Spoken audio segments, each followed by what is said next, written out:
संवेदना के भाई से पूछताछ क्यों की गई, इस खबर को भी समझाएंगे। डमी बॉडी रिक्रिएशन क्यों किया गया, इससे भी तफसील से जानेंगे। शराबबंदी की समीक्षा होनी चाहिए क्या, इस खबर को भी समझिए। और साथ ही पहले ही दिन मैट्रिक की परीक्षा में कहां कहां हुआ बवाल, ये भी समझाएंगे। चलिए अब खबरों को जानेंगे विस्तार से। और इस बीच बड़ी खबर जहानाबाद से आ रही है, जहां नीट छात्रा संवेदना की मौत का ये मामला, और संवेदना के घर से सीबीआई की टीम जो है वो निकली है। लगभग 3 घंटे तक माता, पिता और भाई से सीबीआई की टीम ने पूछताछ की है। आज दोपहर में ही सीबीआई की टीम संवेदना के घर पहुंची थी। संवेदना के पिता ने कहा कि उनके बेटे का मोबाइल किसी दुकान में बनने के लिए दिया गया था। वहां से लौटने के बाद शाम 5:30 बजे से रात के लगभग 8:45 तक उनके पास जो जानकारी थी उसके संदर्भ में सीबीआई ने पूछताछ की। जाते समय उनके बेटे का मोबाइल सीबीआई की टीम अपने साथ ले गई। और ये एक्सक्लूसिव तस्वीरें इस वक्त आपके टीवी स्क्रीन पर। संवेदना के भाई को लगभग 3 बजे लेकर टीम देखिए अपने साथ गई और उस मोबाइल दुकान पर पहुंची जहां पर बताया जा रहा है कि मोबाइल रिपेयर करने के लिए, दुरुस्त करने के लिए दिया गया था।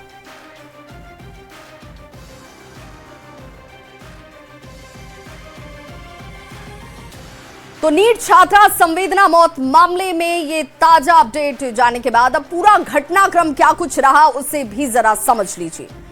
जहानाबाद की रहने वाली छात्रा पटना में रहकर नीट की तैयारी कर रही थी, जिसे हमने संवेदना नाम दिया है। 6 जनवरी हॉस्टल के कमरे में बेहोशी की हालत में छात्रा मिलती है। 6 जनवरी को ही छात्रा को इलाज के लिए हॉस्पिटल में भर्ती करवाया गया। 11 जनवरी इलाज के दौरान नाबालिग छात्रा की मौत हो जाती है।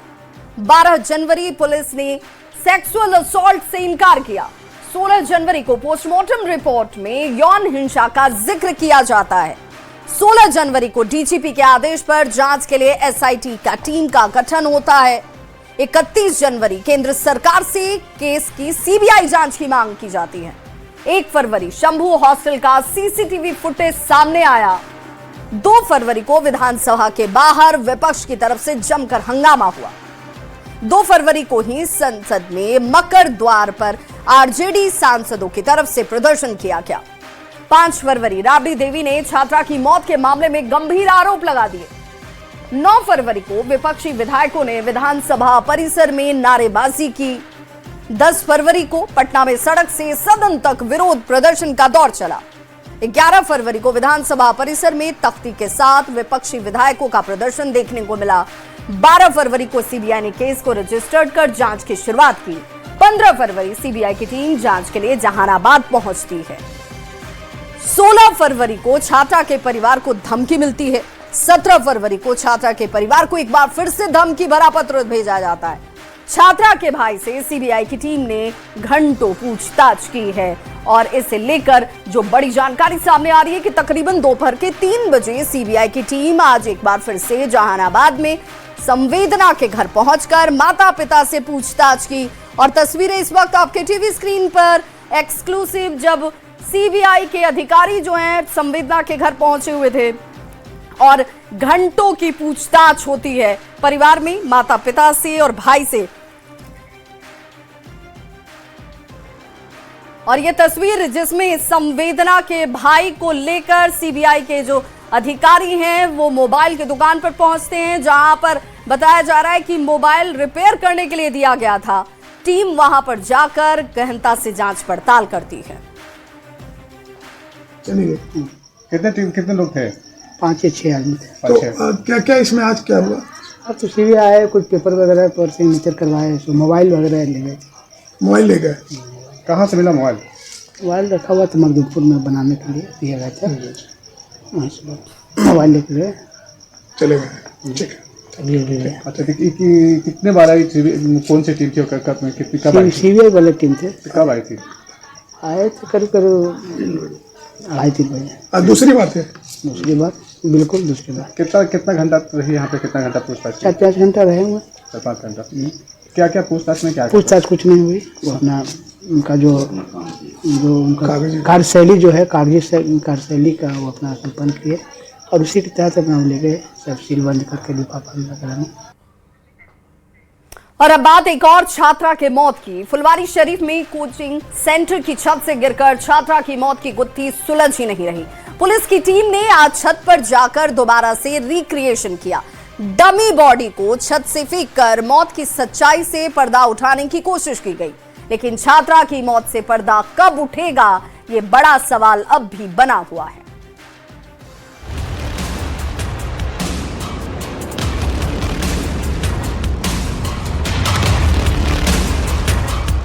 ये तस्वीर है फुलवारी शरीफ के कोचिंग सेंटर की छत की, जहां से 12वीं की छात्रा की गिरकर मौत हुई थी। पुलिस अब तक छात्रा की मौत की गुत्थी सुलझा नहीं पाई है।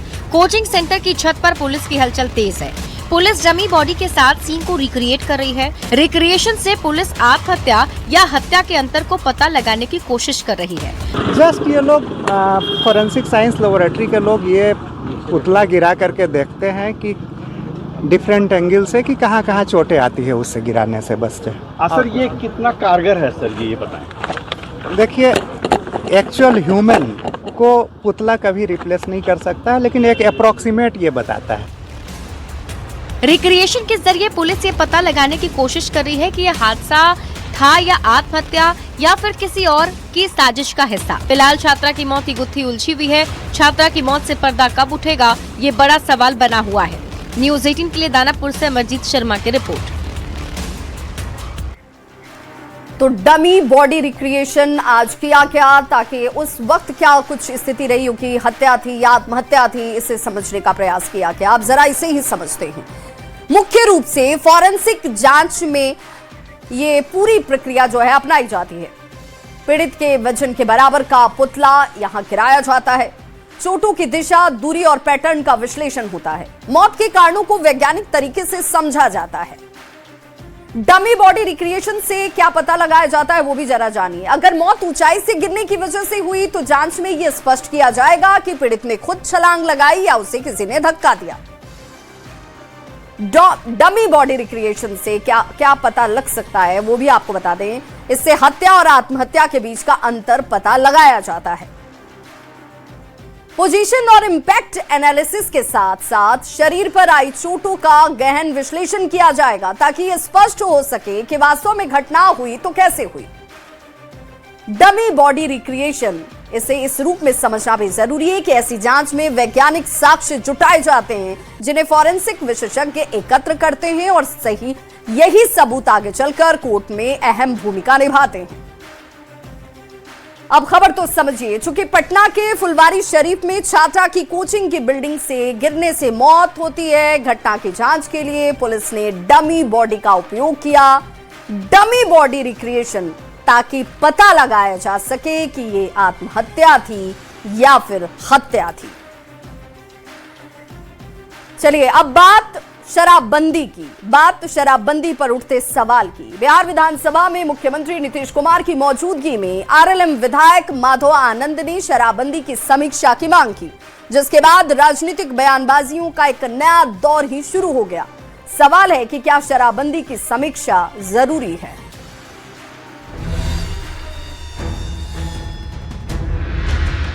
माननीय मुख्यमंत्री जी, आप समीक्षा करते रहे हैं तो शराबबंदी कानून की भी समीक्षा जो है करनी चाहिए। बिहार में 2016 से शराबबंदी लागू है। शराबबंदी सीएम नीतीश कुमार का ड्रीम प्रोजेक्ट है और दिल के बेहद करीब भी। मंगलवार को विधानसभा में सीएम नीतीश की मौजूदगी में एनडीए के सहयोगी और आरएलएम के विधायक माधव आनंद ने शराबबंदी की समीक्षा की मांग कर डाली। शराबबंदी कानून की भी समीक्षा जो है करनी चाहिए। मुझे लगता है वक्त आ गया है। शराबबंदी की समीक्षा को लेकर माधव आनंद की मांग ने बिहार की राजनीति को गर्मा दिया। ये सवाल एक बार फिर उठने लगा कि क्या शराबबंदी की समीक्षा होनी चाहिए।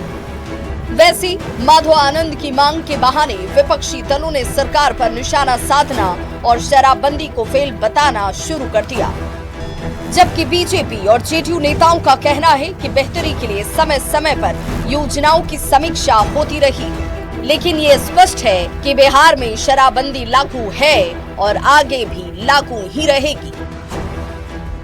शराबबंदी कानून पूरे सदन की सहमति से, सभी दलों की सहमति से बना था, लागू है और लागू रहेगा। शराबबंदी को लेकर सरकार हर जतन किए हुए है, लेकिन ये भी सच है कि बिहार में अवैध शराब का धंधा जारी है, जिसे लेकर पक्ष और विपक्ष के नेता समीक्षा की मांग उठाते रहे हैं। न्यूज़ 18 के लिए पटना से आनंद अमृतराज के साथ ब्यूरो रिपोर्ट।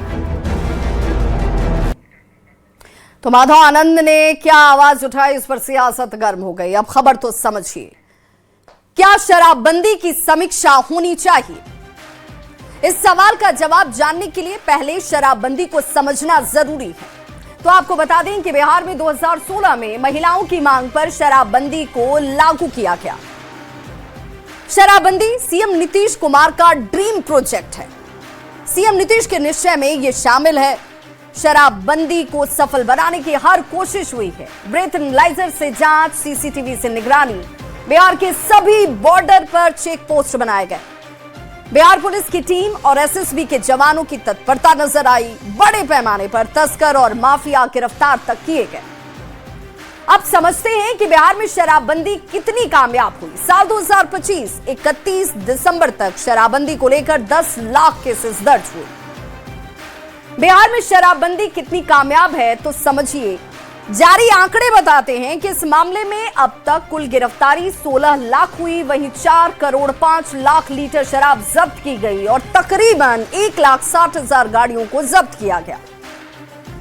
बिहार में शराबबंदी का क्या फायदा हुआ, यह भी जरा समझिए। सामाजिक और स्वास्थ्य के क्षेत्र में सकारात्मक प्रभाव पड़ा। प्रतिबंध होने के बाद पुरुषों के स्वास्थ्य में आमूलचूल सुधार आया। महिलाओं के साथ यौन हिंसा के मामलों में कमी आई। पारिवारिक स्थिरता पर ठोस सकारात्मक प्रभाव दिखा। महिलाओं की सुरक्षा पर सकारात्मक असर डाला। सामाजिक और स्वास्थ्य लाभ के आंकड़ों में सुधार देखने को मिला। बिहार में शराबबंदी का असर ये रहा कि राष्ट्रीय परिवार स्वास्थ्य सर्वेक्षण के आंकड़ों के मुताबिक 83% शराबी पुरुषों की शराब पीने की आदत में बदलाव आ गया। बिहार में शराबबंदी की समीक्षा की मांग क्यों की गई है वो भी जरा समझिए।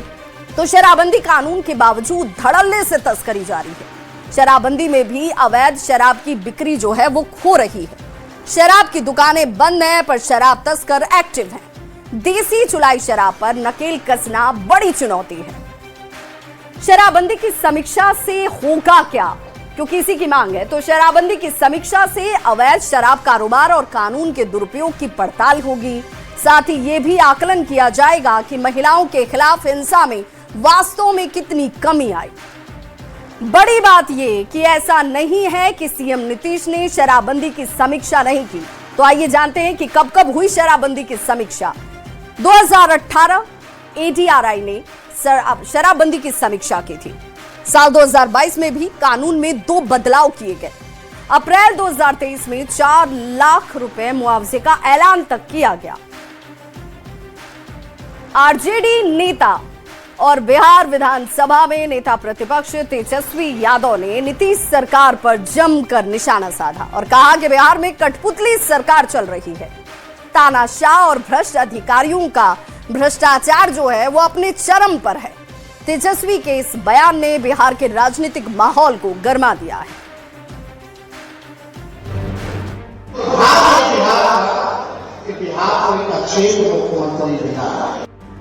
मौका बिहार के पूर्व मुख्यमंत्री और भारत रत्न कर्पूरी ठाकुर की पुण्यतिथि पर श्रद्धांजलि सभा का था, लेकिन निशाने पर थे सीएम नीतीश कुमार और उनकी सरकार।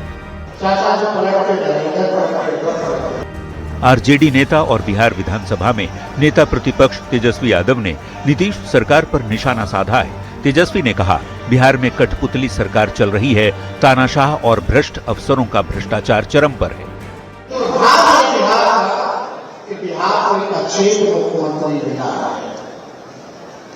एक कठपुतली मुख्यमंत्री हो जा रहा है, जहां बिहार सरकार में जनप्रतिनिधियों की नहीं सुनी जाती है, वहां चंद भ्रष्टाचार अधिकारी बिहार। तेजस्वी के बयान ने बिहार के राजनीतिक माहौल को गरमा दिया। बिहार के लोगों के बीच में तेजस्वी यादव जी की छवि एक अपरिपक्व नेता की है, एक नॉन सीरियस नॉन पॉलिटिकल नेता। तेजस्वी यादव ने नीतीश सरकार पर निशाना साधकर ये जता दिया कि आने वाले दिनों में उनके तेवर कैसे होंगे। न्यूज 18 के लिए पटना से रजनीश कुमार के साथ ब्यूरो रिपोर्ट। तो तेजस्वी यादव के इस बयान को समझना भी जरूरी है। खबर तो समझिए, तेजस्वी यादव बिहार विधानसभा में नेता प्रतिपक्ष हैं। तेजस्वी यादव आरजेडी के कार्यकारी अध्यक्ष हैं। 2025 में तेजस्वी के नेतृत्व में आरजेडी और महागठबंधन साथ में चुनाव लड़ा। विधानसभा चुनाव में आरजेडी के साथ साथ महागठबंधन की करारी हार हुई। चुनाव में हार के बाद कार्यकर्ताओं का मनोबल उतना हाई नहीं है। यहां तक कि हार के बाद तेजस्वी यादव खुद बिहार से बाहर चले गए। अब जबकि तेजस्वी यादव को आरजेडी का कार्यकारी अध्यक्ष बनाया गया है, तो तेजस्वी यादव के ऊपर जिम्मेवारी है कार्यकर्ताओं में जोश भरने की। तो तेजस्वी कार्यकर्ताओं में जोश भर रहे हैं। चुनाव परिणाम के बाद तेजस्वी ने कहा था कि सरकार के 100 दिन पूरे होने पर वो कहेंगे, बोलेंगे। अब कुछ दिनों में नीतीश कुमार की नई सरकार के 100 दिन पूरे होने वाले हैं। ऐसे में तेजस्वी यादव उसके पहले ही सरकार पर हमलावर हो गए हैं। तेजस्वी यादव ने नीतीश सरकार पर निशाना साधना शुरू कर दिया है। और अब बात कांग्रेस नेता और पूर्व केंद्रीय मंत्री मणिशंकर अय्यर की, जिन्होंने एक बार फिर से अपने बयानों से देश की राजनीति में खलबली मचा दी है। केरल विधानसभा चुनाव से ठीक पहले अपनी ही पार्टी कांग्रेस पर उन्होंने हमला बोल दिया। यहां तक कि मणिशंकर अय्यर ने राहुल गांधी पर बहुत तगड़ा तंज कसा है। न्यूज 18 से खास बातचीत में मणिशंकर अय्यर ने कांग्रेस नेतृत्व और राहुल गांधी को जमकर खरी खोटी सुनाई है। I am a Gandhian, I am a Nehruvian, I am a Rajivian, but I am not a Rahulian. Congress से नाराज चल रहे वरिष्ठ नेता मणिशंकर अय्यर ने एक बार फिर खुलकर मौजूदा पार्टी नेतृत्व की आलोचना की है। न्यूज 18 से खास बातचीत में मणिशंकर अय्यर ने दो टूक कहा कि कांग्रेस में उनका अपमान हो रहा है, कांग्रेस अपने मूल सिद्धांतों से भटक चुकी है। अब जब से कि नेतृत्व बदला है हमारी पार्टी में, हम सबको गुलाम बना दिया है। कहते हैं कि आपका हक नहीं बनता। मणिशंकर अय्यर ने कांग्रेस प्रवक्ता पवन खेड़ा को पपेट बताया तो कड़े शब्दों में राहुल गांधी पर भी निशाना साधा। अय्यर के मुताबिक राहुल गांधी अब तक आदमी नहीं बन पाए। मैं सोच रहा था कि अब 4000 किलोमीटर के बाद ये आदमी बन गया है। मणिशंकर अय्यर के बयान पर सियासत तेज है। मणिशंकर के इस बयान पर जहां असम के सीएम हिमंता बिस्वा शर्मा ने राहुल गांधी पर निशाना साधा, तो कांग्रेस नेता उदित राज ने अय्यर को पार्टी में निष्ठा बनाए रखने की सलाह दी। अगर उन्हें लगता कि कांग्रेस पार्टी ने देश को आजाद कराया और कांग्रेस पार्टी ही है जो फिर से जो छवि हमारी अंतर्राष्ट्रीय स्तर पर खत्म हुई है वो वापिस ला सकती है, तो मुझे लगता है कि कांग्रेस पार्टी को ताकत देने का काम करना चाहिए। दुनिया में कोई भी राहुलवादी नहीं हो सकता है, इसलिए राहुल गांधी का दिमाग में बीमार भी है। फिलहाल मणिशंकर अय्यर के बयान से मौजूदा कांग्रेस की अंतर्कलह एक बार फिर बाहर आ गई और बीजेपी उनके बयान को लेकर राहुल और कांग्रेस पर हमलावर है, जबकि कांग्रेस के अंदर भी खलबली मची हुई है। Bureau report, news 18। तो कांग्रेस पर मणिशंकर अय्यर के इस निशाने को समझना जरूरी है। तो समझते हैं कि मणिशंकर अय्यर जो हैं वो कांग्रेस के वरिष्ठ नेता हैं, केंद्रीय मंत्री तक रह चुके हैं। मणिशंकर अय्यर काफी दिनों से कांग्रेस में किनारा कर दिए गए हैं। मणिशंकर अय्यर लगातार उपेक्षा से आहत हैं मणिशंकर अय्यर और उन्होंने कांग्रेस नेतृत्व पर ही जमकर निशाना साधा है। मणिशंकर अय्यर ने राहुल गांधी पर भी निशाना साधा। मणिशंकर अय्यर ने कहा कि मैं गांधीवादी हूं, मैं नेहरूवादी हूं, राजीववादी हूं, लेकिन मैं राहुलवादी नहीं हूं। बस इतना ही कह सकता हूं कि राहुल गांधी ये भूल गए हैं कि मैं पार्टी का सदस्य हूं। मणिशंकर अय्यर ने यहां तक कहा कि आज की कांग्रेस में नेताओं को गुलाम समझा जाता है, जो कहते हैं बस वही बोलना है। मणिशंकर अय्यर के बयान के मायने को भी अब जरा समझिए। कहां से विवाद की शुरुआत हुई? तो हाल ही में मणिशंकर अय्यर ने केरल की सत्ताधारी एलडीएफ सरकार की तारीफ की थी। केरल के पंचायती राज मॉडल की भी तारीफ उनकी तरफ से की गई। पी विजयन दोबारा मुख्यमंत्री बनेंगे, ये उनकी तरफ से कहा गया था। केरल को देश का सबसे अच्छा पंचायती राज स्थापित करने वाला प्रदेश उन्होंने कहा। कांग्रेस ने अय्यर की बातों से खुद को हालांकि अलग कर लिया था।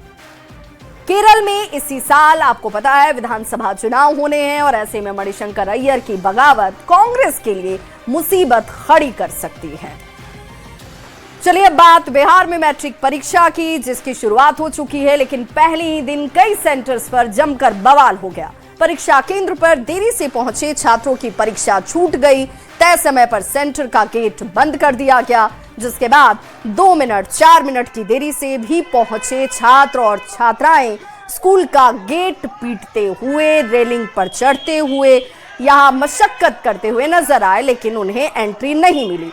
परीक्षा छूटने की वजह से बच्चे परेशान और रोते तक दिखे। अभिभावक की परेशानी भी समझी जा सकती है। तो कई सेंटर पर छात्रा या छात्र गेट पर चढ़कर या दीवार फांदकर किसी तरह से परीक्षा केंद्र में घुसने का प्रयास करते दिखे।